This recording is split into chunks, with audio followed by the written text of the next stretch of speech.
There's my J.J. Abrams shot.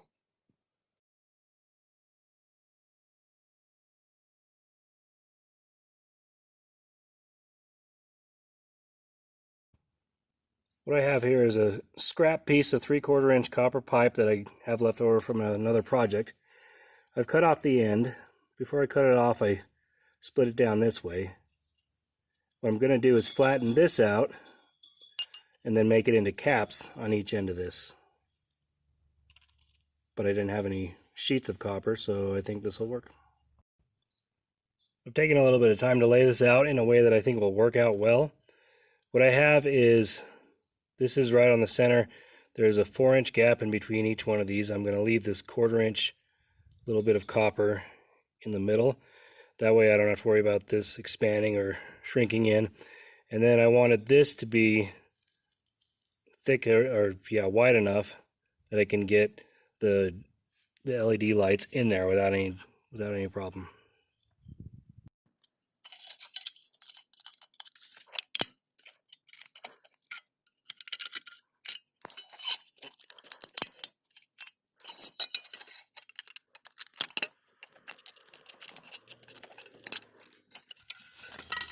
Don't forget to cut a little notch on the back side so you can get the cord out.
I'll post a video link in the description for how I made this vertical self-watering moss art thing. Hope you enjoy that video as well.